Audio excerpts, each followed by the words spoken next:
Hello नमस्कार दोस्तों, मैं मूलचंद प्रजापति आपके बीच में पुनः हाजिर। ईओ आरओ वाले विद्यार्थी विशेष रूप से ध्यान दे रहे हैं और ईओ आरओ वालों के लिए जो नगर पालिकाओं का गठन और शासन जो अध्याय 3 अपना चल रहा था उसका आज पार्ट 3 जो है अपना अध्ययन करने वाले हैं। तो इस वीडियो में अपन पार्ट 3 की चर्चा करेंगे। तो अपन लास्ट में जो है अपने धारा 30 तक अपन पढ़ चुके थे, तो उसके आगे जो अपन चलते हैं साथियों, उसके आगे का जो पार्टीशन है वो आज अपन पढ़ने वाले हैं इस सेशन में। तो लगातार आप साथी मेरे साथ कनेक्ट हो जाएं और अब जो है अपन आगे का जो पार्टीशन है वो एकदम सीधा का सीधा शुरू करने वाले हैं। साथियों आज जो है अपन धारा 31 के ऊपर चर्चा करने वाले हैं। तो अभी तक भी आपने हमारे इस चैनल को सब्सक्राइब नहीं किया साथियों, चैनल को पहले आप सब्सक्राइब कर लेना, साथ ही साथ बेल आइकन के घंटे को प्रेस कर लेना और सेशन को लाइक ज़रूर कर देना। और साथियों अब सीधे अपन सेशन की ओर बढ़ते हैं। तो आ जाओ, पहला फैक्ट कह रहा है साथियों धारा 31 निर्वाचन याचिका। साथियों नगर पालिका के सदस्य के रूप में किसी भी व्यक्ति के निर्वाचन को नगर पालिका क्षेत्र पर क्षेत्रीय अधिकारिता रखने वाले जिला न्यायाधीश के समक्ष या निर्वाचन की तारीख से 1 मास के भीतर कोई निर्वाचन याचिका प्रस्तुत कर निम्नलिखित में से किसी एक या अधिक आधारों पर प्रसंगत किया जा सकता है। अर्थात साथियों के पॉइंट क्या कह रहा है देखो कि निर्वाचन की तारीख को निर्वाचित उम्मीदवार इस अधिनियम का दिन स्थान भरने के लिए चुने जाने हेतु अर्हित नहीं था या अर्हित था, या साथियों कि निर्वाचित उम्मीदवार या उसके निर्वाचन अभिकर्ता द्वारा या निर्वाचित उम्मीदवार या उसके निर्वाचन अभिकर्ता की सम्मति से किसी अन्य व्यक्ति द्वारा धारा 29 में विनिर्देशित कोई भ्रष्ट आचरण किया गया है, या देखो साथियों, या कि कोई नामांकन अनुचित तौर पर खारिज कर दिया गया है, या कि निर्वाचन का परिणाम जहां तक कि उसका संबंध निर्वाचित उम्मीदवार से निम्नलिखित द्वारा तात्विक रूप से प्रभावित किया गया है। नंबर 1 फैक्ट देखो, किसी नामांकन की अनुचित स्वीकृति द्वारा या निर्वाचित उम्मीदवार या उसके निर्वाचन अभिकर्ता या ऐसे उम्मीदवार या निर्वाचन अभिकर्ता की सम्मति से काम कर रहे किसी व्यक्ति से भिन्न किसी अन्य व्यक्ति द्वारा निर्वाचित उम्मीदवार के हित में किए गए किसी भ्रष्ट आचरण द्वारा या किसी मत को अनुचित रूप से ग्रहण नामंजूर या खारिज करके या ऐसे किसी मत को जो शून्य है ग्रहण करके या साथियों इस अधिनियम के तदधीन बनाए गए किन्हीं नियमों या किए गए आदेशों के संबंध उपबंधों की किसी अनुपालना द्वारा या कि वस्तुतः याचिकाकर्ता द्वारा किसी अन्य उम्मीदवार को विधिमान्य मतों का बहुमत प्राप्त हुआ था, या कि यदि निर्वाचित उम्मीदवार द्वारा भ्रष्ट आचरण से मत प्राप्त न किए जाते तो याचिकाकर्ता या किसी अन्य उम्मीदवार को विधिमान्य मतों का बहुमत प्राप्त होता। तो साथियों निर्वाचन याचिका की सुनवाई में जिला न्यायाधीश ऐसी प्रक्रिया का अनुसरण करेगा और ऐसी शक्तियों का प्रयोग करेगा जो विहित की जाए। ये बात आपको ध्यान में रखनी है। अगला फैक्ट साथियों, अगली धारा 32 क्या कह रही देखो, धारा 32 कह रही जिला न्यायाधीश के आदेशों से अपीलें। साथियों धारा जो इसमें 32 है, इसका पहला पॉइंट क्या कह रहा है, धारा 31 के अधीन दायर याचिका पर जिला न्यायाधीश द्वारा किए गए प्रत्येक आदेश से अपील उच्च न्यायालय को होगी। और साथियों नंबर 2, उच्च न्यायालय को इस अधिनियम द्वारा तदधीन बनाए गए नियमों के उपबंधों के अधीन रहते हुए इस धारा के अधीन अपील के संबंध में वही शक्तियां अधिकारिता और प्राधिकार होगा, वह उसी प्रक्रिया का अनुसरण करेगा जैसा वह अपनी सिविल अपील अधिकारिता के स्थानीय सीमाओं के भीतर स्थित किसी सिविल न्यायालय द्वारा पारित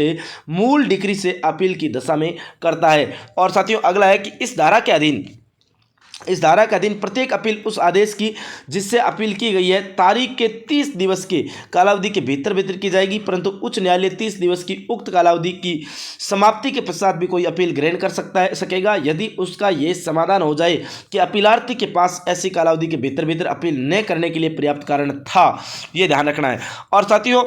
जहां अपील सभी या किन्हीं भी निर्वाचित उम्मीदवारों के निर्वाचन को शून्य घोषित करते हुए दिए गए किसी आदेश के विरुद्ध की गई है, वहां उच्च न्यायालय पर्याप्त कारण दर्शाए जाने पर उस आदेश जिससे अपील की गई है कि प्रवर्तन पर रोक लगा सकेगा और ऐसी दशा में उस आदेश की बाबत यह समझा जाएगा कि यह प्रभाव में नहीं आया है। और साथियों प्रत्येक अपील यथासंभव शीघ्रता से विनिश्चित की जाएगी और उस तारीख से जिसको अपील का ज्ञापन उच्च न्यायालय में प्रस्तुत किया गया हो 3 मास के भीतर उसे अंतिम रूप से अवधारित करने का प्रयास किया जाएगा। यह भी आपको ध्यान में रखना है। और साथियों धारा 33 समस्त उम्मीदवारों का निर्वाचन अपास्त होने की दशा में प्रक्रिया जब किसी जब कभी किसी नगरपालिका के सभी सदस्यों का या उसके सदस्यों की कुल संख्या के 2/3 से अधिक सदस्यों को निर्वाचन धारा 31 के अधीन या धारा 32 के अधीन अपील की जाने पर शून्य घोषित कर दिया जाए, तब राज्य सरकार नगरपालिका को विघटित करेगी और तदुपरांत धारा 322 के उपबंध उसकी उपधारा 1 के उपबंध को छोड़कर आपकी क्या हो जाएगा, लागू होंगे। और साथियों अगला कह रहा है कि धारा 34 आदेशों का विनिश्चय और अंतिमता। धारा 32 के अधीन की गई किसी अपील पर उच्च न्यायालय का विनिश्चय और केवल ऐसे विनिश्चय के अधीन रहते हुए धारा 31 के अधीन जिला न्यायाधीश का आदेश अंतिम तथा निश्चायक होगा। ये बात आपको ध्यान रखनी है। और धारा 35 निर्हरताएं। साथियों निम्नलिखित में से किसी नगरपालिका की सदस्यता के लिए निर्हरताएं हो जाएगी, अर्थात धारा 28 में विनिर्दिष्ट निर्वाचन संबंधी अपराधों से और धारा 29 में विनिर्दिष्ट भ्रष्ट आचरणों से। ध्यान रखना साथियों, ऐसी निरर्था की कालावधि ऐसे भ्रष्ट आचरण के संबंध में जिला न्यायाधीश के निष्कर्ष की तारीख से या यथास्थिति ऐसे अपराध के लिए सिद्ध दोष ठहराए जाने की तारीख से 6 वर्ष की होने वाली है। ये बात भी आपको ध्यान में रखनी है। और धारा 36 देखो इसमें क्या कह रही है साथियों, निरर्था को हटाए जाना या उसकी कालावधि में कमी करना। राज्य निर्वाचन आयोग धारा 35 की उपधारा खंड के अधीन किसी निरर्था को लेखबद्ध कारणों से हटा सकेगा या ऐसी किसी भी निरर्था की कालावधि को कम कर सकेगा। ध्यान रखना, धारा 37 पद की शपथ प्रत्येक सदस्य एवं अध्यक्ष इस रूप में अपना कर्तव्य ग्रहण करने के पूर्व राज्य सरकार का या इस प्रयोजन के लिए उसके नाम निर्देशित के समक्ष विहित प्रारूप के शपथ लेगा या प्रतिज्ञान करेगा। ये भी आपको ध्यान में रखना है। और साथियों किसी भी ऐसे सदस्य की बाबत जो नगरपालिका की प्रथम बैठक की तारीख से या उप निर्वाचन में निर्वाचित सदस्य नाम निर्देशित सदस्य के मामले में उसके निर्वाचन की तारीख से या यथास्थिति उसके नाम निर्देश की तारीख से 1 मास की कालावधि के भीतर उपधारा 1 के उपबंधों का पालन करने विफल रहता है, यह समझा जाएगा कि उसके स्थान रिक्त कर दिया गया, परंतु ऐसी कालावधि को विचार में नहीं लिया जाएगा जिसके दौरान ऐसा सदस्य विचाराधीन कैदी या निरुद्ध व्यक्ति या राजनीतिक कैदी के रूप में जेल में था। यह बात आपको ध्यान में रखना है। अब देखो साथियों धारा 38 क्या कह रही है कि कोई सदस्य कार्यपालक मजिस्ट्रेट द्वारा सम्यक रूप से अनुप्रमाणित उस आशय का लिखित नोटिस अध्यक्ष को देकर अपनी सदस्यता से त्यागपत्र दे सकेगा और ऐसा त्यागपत्र नोटिस की तारीख से 15 दिवस की समाप्ति के पश्चात या अध्यक्ष द्वारा त्यागपत्र स्वीकार करने की तारीख जो भी पहले हो प्रभावी होगा। और साथियों सदस्य को हटाया जाना, देखो धारा 39 सदस्य को हटाया जाना। राज्य सरकार उप धारा 3 और 4 के उपबंधों के अधीन रहते हुए नगरपालिका के किसी सदस्य को निम्नलिखित में से किसी भी आधार पर हटा सकेगी, अर्थात कि नगरपालिका की इजाजत के बिना 3 से अधिक कर्मवर्ती साधारण बैठकों में अनुपस्थित रहा, परंतु ऐसी कालावधि को विचार में नहीं लिया जाएगा जिसके दौरान ऐसा सदस्य विचाराधीन कैदी या निरुद्ध व्यक्ति या राजनीतिक कैदी के रूप में जेल में था। अगला है कि वह धारा 37 के उपबंधों का पालन करने विफल रहा और कि उसने अपने निर्वाचन के पश्चात धारा 14 और धारा 24 में वर्णित कोई निरर्था उपगत कर ली है या वह धारा 21 के अपेक्षाओं को पूरा नहीं करता है। और साथियों घे पॉइंट क्या कह रहा है देखो कि उसने सदस्य के रूप में अपने कर्तव्यों के पालन में जानबूझकर अपेक्षा की या परिवर्जन किया या फिर वह अपने कर्तव्यों के निर्वहन के अवचार का दोषी रहा है या वह किसी निकृष्ट आचरण का दोषी रहा है या वह सदस्य के रूप में अपने कर्तव्यों का पालन करने में असमर्थ हो गया या वह उस अधिनियम के अधीन सदस्य के रूप में चुने जाने के लिए निरस्त हो गया या साथियों उसने ऐसे सदस्य के रूप में अपनी स्थिति का किसी रीति से अन्यथा दुरुपयोग किया है परंतु हटाए जाने का कोई आदेश राज्य सरकार ऐसी जांच के पश्चात जो उसे आवश्यक समझे जिसे वह या तो स्वयं करे या किसी ऐसे विद्यमान या सेवानिवृत्त अधिकारी से जो राज्य स्तरीय सेवा की रैंक के से नीचे का न हो या ऐसे प्राधिकारी से जिसका वे निर्देश दे करवाए और संबंधित सदस्य को स्पष्टीकरण का अवसर दे दिए जाने के पश्चात पारित किया जाएगा। उपधारा 1 द्वारा प्रदत्त शक्ति का प्रयोग राज्य सरकार द्वारा स्वयं प्रेरणा से या उस निमित्त नगर पालिका से कोई रिपोर्ट प्राप्त होने पर या अन्यथा राज्य सरकार की जानकारी में आए तथ्यों के आधार पर किया जा सकेगा, परंतु इस धारा के अधीन राज्य सरकार के किसी आदेश द्वारा किसी सदस्य को जब तक हटा नहीं दिया जाए तब तक वह अपना पद रिक्त नहीं करेगा। और उपधारा 6 में में अंतर्विष्ट उपबंधों के अधीन रहते हुए सदस्य के रूप में कार्य करता रहेगा तथा सदस्य की समस्त शक्तियों का प्रयोग और कर्तव्यों का पालन करता रहेगा और ऐसी हैसियत में इस अधिनियम के अधीन सदस्य के समस्त अधिकारों का हकदार तथा समस्त दायित्वों का अधीन जो है आपके रहने वाला है। साथ ही उपधारा 1 में अंतर्विष्ट बात के होते हुए भी जहां किसी सदस्य को उक्त उपधारा के परंतु के में आपके निर्दिष्ट जांच के परिणाम स्वरूप और संबंधित सदस्य के स्पष्टीकरण को सुनने के पश्चात उपधारा 1 के खंड ग और खंड घ जो है उसमें विनिर्दिष्ट आधारों में से किसी भी आधार पर हटाने का प्रस्ताव किया जाए, तब राज्य सरकार ऐसे सदस्यों के विरुद्ध सुस्पष्ट आरोप उपवर्णित करते हुए एक विवरण तैयार करेगी और उसे राज्य सरकार द्वारा इस प्रयोजन के लिए नियुक्त किए जाने वाले जो जिला न्यायाधीश की रैंक के किसी न्यायिक अधिकारी द्वारा जांच और निष्कर्षों के लिए भेज देगी। ये भी आपको ध्यान में रखना है इस बात को। और साथियों, इस प्रकार नियुक्त किया गया न्यायिक अधिकारी आरोप की जांच करेगा संबंधित जो आपके क्या है सदस्य को, और यदि वह उपस्थित होता है सुनेगा और विवरण में उपवर्णित प्रत्येक मामले पर, साथ ही प्रत्येक ऐसे अन्य मामले पर जिसे वे आरोप के लिए सुसंगत समझता है अपने निष्कर्ष अभिलिखित करेगा और ऐसे निष्कर्ष के साथ में अभिलेख राज्य सरकार को भेजेगा जो तदुपरांत लेखबद्ध कारणों से या तो पुनः जो जांच का आदेश करेगी या अंतिम आदेश पारित करेगी। और उपधारा 4 के अधीन जांच की सुनवाई करते समय न्यायिक अधिकारी प्रक्रिया के ऐसे नियमों का पालन करेगा जो राज्य सरकार द्वारा विहित किए जाएं और उसे वही शक्तियां होगी जो सिविल प्रक्रिया संहिता 1908 या 1908 का केंद्रीय अधिनियम संख्या जो 5 है के अधीन किसी सिविल न्यायालय में निम्नलिखित विषयों के संबंध में वाद विचारण करते हुए समय निहित होती है। अर्थात मैं यूं कहूँ कि किसी व्यक्ति को समन करना और हाजिर करना और शपथ पर उसकी परीक्षा करना और कोई ऐसा दस्तावेज या कोई अन्य सामग्री जो साक्ष्य के पोषणीय हो के प्रकटीकरण और उसे पेश किए जाने की अपेक्षा करना और किसी लोक अभिलेख की अध्यापेक्षा करना और कोई भी अन्य विषय जो विहित किया जाए। साथियों, इस धारा के पूर्वगामी उपबंधों के होते हुए भी राज्य सरकार किसी ऐसे सदस्य को जिसके विरुद्ध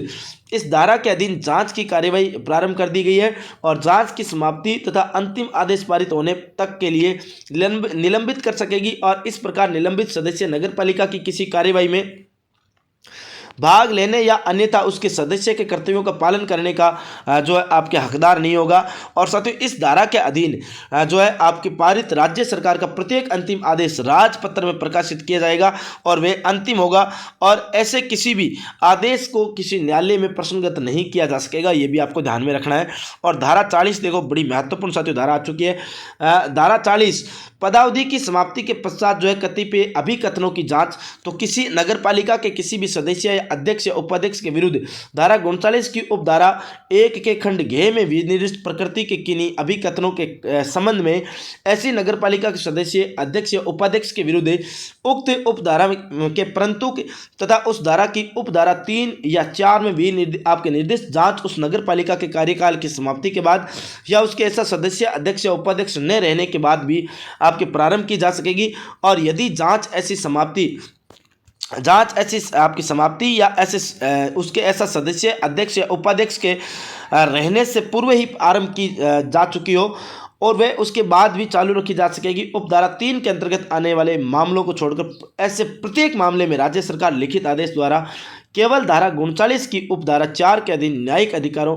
द्वारा अभिलिखित जो निष्कर्षों के अनुरूप जो है आपके निष्कर्ष जो है अभिलिखित करेगी। ये देखो, यहाँ पर देखो साथियों क्या कह रहे हैं कि राज्य सरकार के उस प्रकार अभिलिखित निष्कर्षों की धारा 39 की उपधारा 6 के उपबंध लागू होंगे और ऐसे सदस्य अध्यक्ष या उपाध्यक्ष के मामले में जिसे नगरपालिका का नई अवधि के लिए पुनः निर्वाचित किया जाता है और उसके विरुद्ध नगरपालिका में उसकी पूर्व अवधि के संबंध में उपधारा 1 में निर्दिष्ट कोई भी जांच प्रारंभ की जाती है या यदि वे पहले से ही प्रारंभ कर दी गई है और जारी रखी जाती है तो धारा 39 के उपबंध यथा आवश्यक परिवर्तनों सहित लागू होंगे। और धारा 41 की बात करें तो धारा 39 के अधीन हटाए गए सदस्यों की निर्योग्यता की बात करें तो वे धारा 41 बताती है कोई सदस्य जिसे धारा 39 की उपधारा 1 के खंड घ के अधीन हटा दिया गया हो या जिसके विरुद्ध धारा 40 के अधीन प्रतिकूल निष्कर्ष अभिलिखित कर दिए गए हो, उसके हटाए जाने तथा यथास्थिति प्रतिकूल निष्कर्ष अभिलिखित किए जाने की तारीख से 6 वर्ष की कालावधि के तक पुनर्निर्वाचन के लिए पात्र नहीं होगा। ये बात भी आपको ध्यान में रखनी है। और धारा 42 देखो, ये बड़ी महत्वपूर्ण बात है कि किसी नगर पालिका के सदस्य का पद और संसद द्वारा संसद या राज्य विधानसभा या किसी पंचायती राज संस्था की सदस्यता एक साथ धारण करने पर निर्बंधन। साथियों, किसी नगर पालिका के सदस्य का जो पद है और संसद या राज्य विधानसभा या किसी पंचायती राज संस्था की सदस्यता एक साथ धारण करने पर निर्बंधन है कि कोई भी व्यक्ति किसी नगर पालिका का निर्वाचन या नाम निर्दिष्ट सदस्य और संसद या राज्य विधानमंडल या किसी पंचायती राज संस्था के सदस्य दोनों नहीं रहेगा। और यदि कोई ऐसा व्यक्ति जो पहले से ही संसद या राज्य विधानसभा या किसी पंचायती राज संस्था का सदस्य है किसी नगर पालिका के सदस्य के रूप में निर्वाचित हो जाता है, तब ऐसे सदस्य के रूप में निर्वाचित होने या नाम निर्देशित की तारीख से 14 दिवस की समाप्ति पर वह ऐसा सदस्य नहीं रहेगा जब तक कि वह संसद, राज्य विधानसभा या यथास्थिति पंचायती राज संस्था में से अपने स्थान से पहले ही त्यागपत्र नहीं दे देता। परंतु यदि कोई व्यक्ति जो पहले से ही नगर पालिका का निर्वाचित या नाम निर्दिष्ट सदस्य है और संसद या राज्य विधानसभा या किसी पंचायती राज संस्था का सदस्य निर्वाचित कर लिया जाता है, तब संसद, राज्य विधानसभा या यथास्थिति किसी पंचायती राज संस्था का सदस्य निर्वाचित होने की तारीख से 14 दिवस की समाप्ति पर वह ऐसा सदस्य नहीं रहेगा जब तक कि वह संसद या राज्य विधानसभा या यथास्थिति पंचायती राज संस्था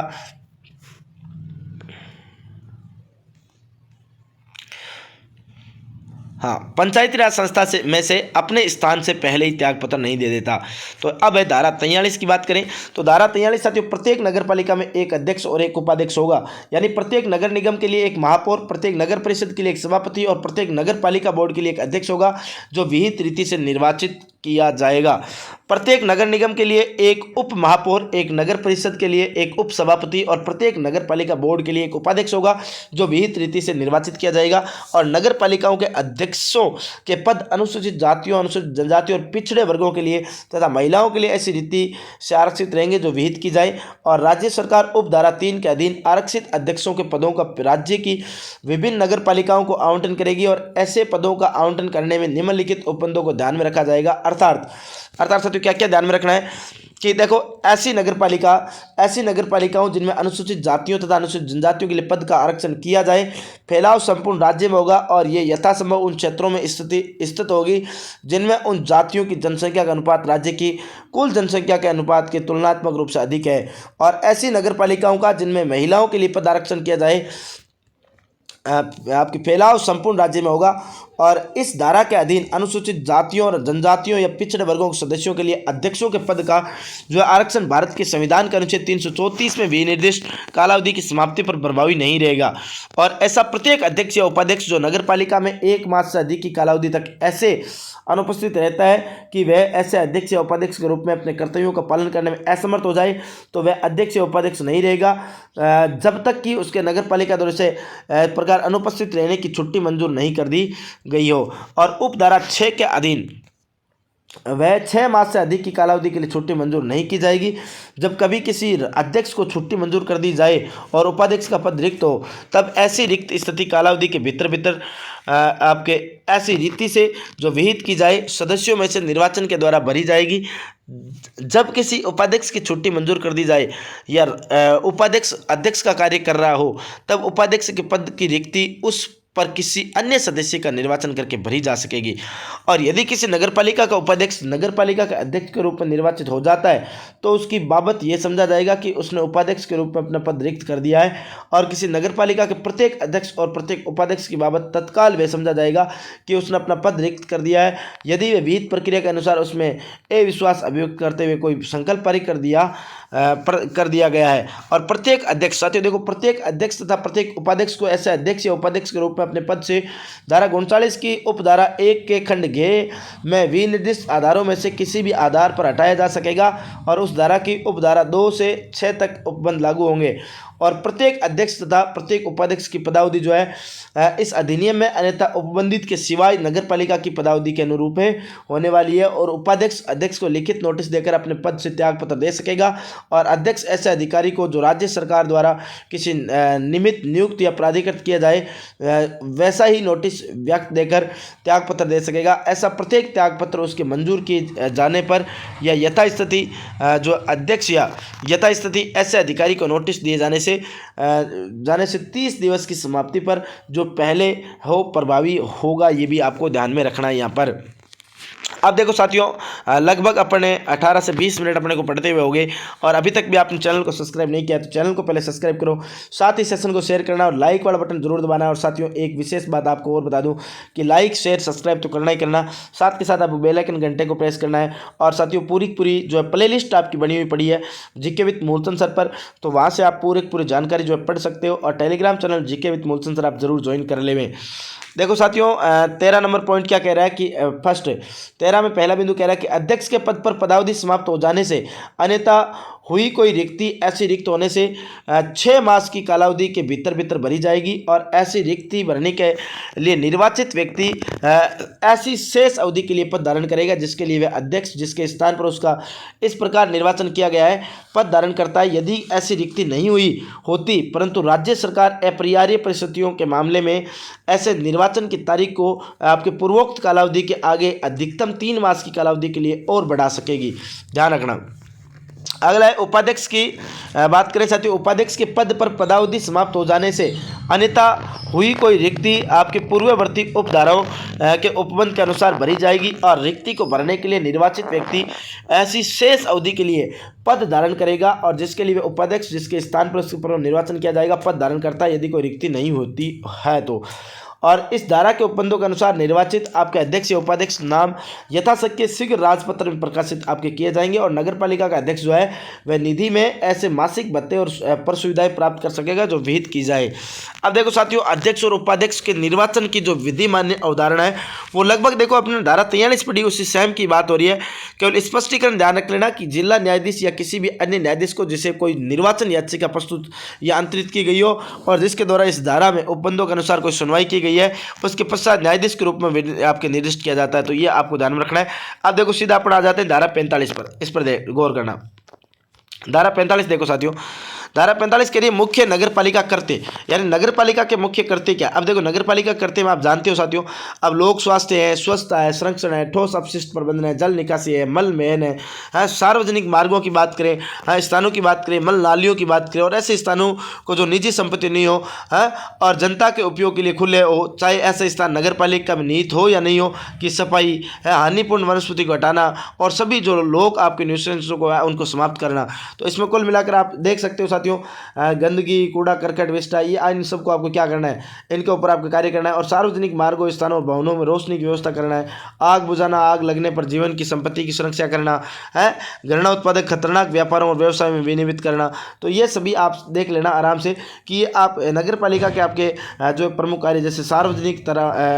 तहारतों शौचालयों और आपके मूत्रालयों का निर्माण करवाना है, मार्गों का नामकरण और घरों का संख्याकन करना, ये सभी आपके किसके नगर पालिका के कार्य हैं। तो ये आप पूरे कार्य पढ़ सकते हो यहाँ से पूरे वही बात है साथियों, मैंने पूरा आपको लगभग मोटा मोटी बात बता दी है। अब देखो अब इसमें देखो यहाँ पर दे रखी धारा देखो 46 कि अन्य नगर पालिका करते, नगर पालिका किसके अलावा कौन सा कार्य है कि नगर पालिका अपने मुख्य कर्तियों जो नगर पालिका निधि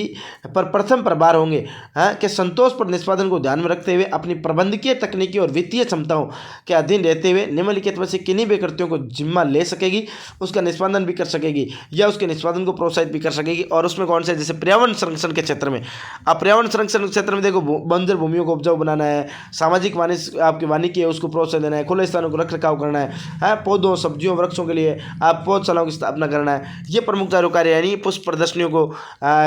नागरिक संस्कृति के रूप में उनके फूल उगाने बढ़ाना, इनको आपको कार्य करना है। यानी प्रदूषण से सभी आपके स्वरूप निवारण के लिए आपके उपायों को प्रोत्साहित करना, ये प्रमुख कार्य कर सकती है। और लोक स्वास्थ्य और स्वच्छता क्षेत्र में कार्य है ना, संक्रमण बीमारियों के उन्मूलन के जन टीकाकरण अभियान है, जैसे पोलियो वाला है, कोरोना के लिए भी आया था टीकाकरण है ना, उनका कार्य। और शिक्षा और संस्कृति क्षेत्र में कार्य कर सकती है। देखो नागरिक शिक्षा, प्रौढ़ शिक्षा, सामाजिक शिक्षा, अनौपचारिक शिक्षा की प्रोन्नति है, संगीत, शारीरिक शिक्षा, खेल कूद, थिएटर आदि शिक्षा क्षेत्र में भी आप क्या कर सकती है, सांस्कृतिक क्षेत्र में कार्य कर सकती है कौन है, नगर पालिका। तो ये बातें आप समझ गए होंगे। और लोक कल्याण क्षेत्र में देखो जैसे कभी सूखा हो गया, बाढ़ आ गया, लोग बेघर हो गए हैं, हाथ सफाई कर्मी है उनके लिए कार्य कर दिया, तो ये भी आपके क्या हो जाएंगे, ये लोक कल्याण क्षेत्र में कार्य। अब देखो सामुदायिक संबंधों के क्षेत्र में कौन से कार्य, सामुदायिक संबंधों के क्षेत्र में है विशिष्ट व्यक्तियों को नागरिक सम्मान और ख्याति प्राप्त व्यक्तियों की मृत्यु पर श्रद्धांजलि देना है, ये सामुदायिक कार्य हो गए। मेलों प्रदर्शनियों की व्यवस्था और प्रबंधन करना है, लोक हितों की सूचना प्रसार करना, ये आपके कुछ कार्य भी कर सकती है। इसके अलावा देखो साथियों अगला है सरकार द्वारा आपके समनुदेशित करते, यानी राज्य सरकार साधारण या विशेष आदेश द्वारा किसी नगर पालिका से ऐसे अन्य नगर पालिका कृत्यों का पालन करने की अपेक्षा कर सकेगी जिनका राज्य सरकार उस नगर पालिका की आवश्यकता और संसाधनों को ध्यान में रखते हुए उस नगर पालिका द्वारा पालन किया जाना उचित है समझे। और अध्यक्ष और उपाध्यक्ष के करते हैं साथियों, देखो अध्यक्ष और उपाध्यक्ष की क्या कार्य है, तो इसमें देखो नगर पालिका का अध्यक्ष के निम्नलिखित कर्तव्य हो सकते हैं। देखो कौन कौन से, कि धारा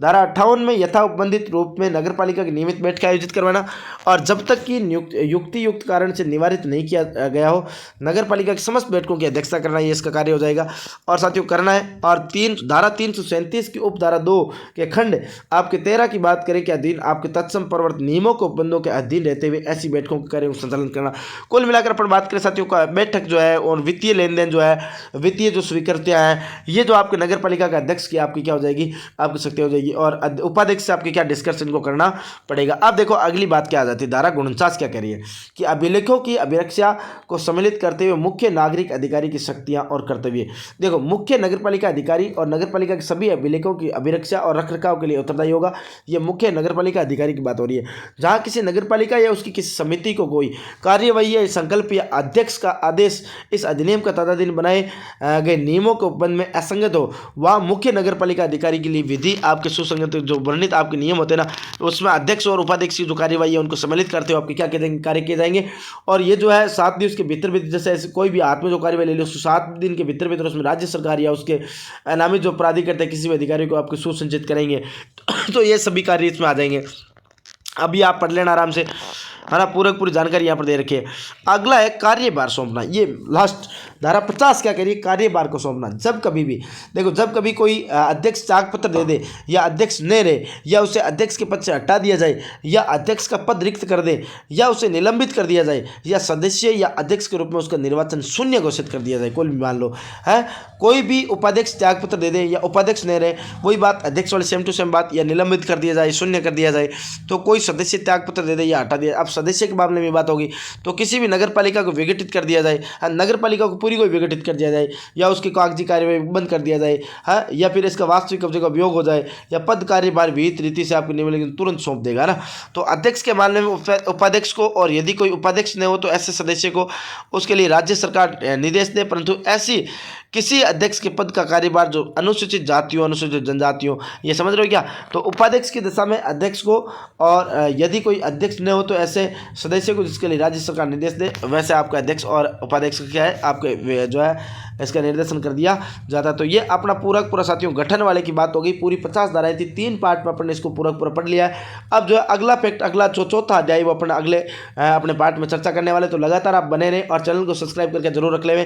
प्ले लिस्ट बनी हुई है EURO के नाम से, वहाँ पर आप जाइए, जीके विद मूलचंद सर पर प्ले लिस्ट पे, उस प्ले लिस्ट में आप क्या है पढ़े भाई। आपको YouTube channel GK with Moolchand sir को पूरा सपोर्ट करना साथियों, और लाइक करना है, शेयर करना है, सब्सक्राइब करना है, चैनल बेल आइकन घंटे को प्रेस करना। साथ ही साथ साथियों जीके विद मूलचंद सर नाम से अपना टेलीग्राम चैनल भी है, वहाँ पर आप जुड़ जाइए, वहाँ पर ये PDF मैं आपको डालने वाला हूँ, तो आप सभी साथी वहाँ पर जरूर कनेक्ट हो जाएं। फिर मिलते हैं नए एपिसोड के साथ, तब तक के लिए आपको बहुत बहुत धन्यवाद। नमस्कार, जय हिंद, जय भारत, राम राम, राधे।